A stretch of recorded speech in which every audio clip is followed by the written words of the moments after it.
Hi friends, ప్రతి మూవీకి వచ్చి ప్రీమియం షో అని టికెట్ల రేటు పెంచుకోవడం జరుగుతుంది. బడ్జెట్ పెరిగిపోతూ ఉంది. అందుకని మాకు టికెట్ల రేట్లు పెంచేదానికి సహకరించని ప్రభుత్వాన్ని వాళ్ళు రిక్వెస్ట్గా అడగటం జరుగుతుంది. ప్రభుత్వం పెంచడం జరుగుతుంది. అట్నే ఒక రైతు ప్రతి సంవత్సరం ఒక పొలం మీద పెట్టుబడి పెట్టాలంటే ప్రతి సంవత్సరం పెట్టుబడులు పెరుగుతూనే ఉండే, కానీ వాటి రేట్లు మాత్రం పెరగటం లేదు. అలాగే ఉంటుంది.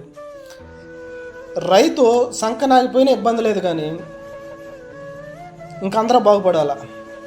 దయచేసి ప్రభుత్వాలు గమనించాల్సింది ఏంటంటే, ఈ సంవత్సరం ఎన్న మంది నారుమళ్ళు నష్టపోయారు ఒకసారి ఎవరన్నా గ్రహించారా? ఎవరైనా దృష్టి పెట్టారా? దయచేసి సినిమాల మీద టికెట్ల రేటు ఒకరోజు పెంచేది కాదు. రైతుకి కొద్దిగా సహాయంగా ఉండాలని ప్రభుత్వాలను వాళ్ళకి అండదండలుగా సపోర్ట్ ఇవ్వాలని ఆశిస్తున్నాను.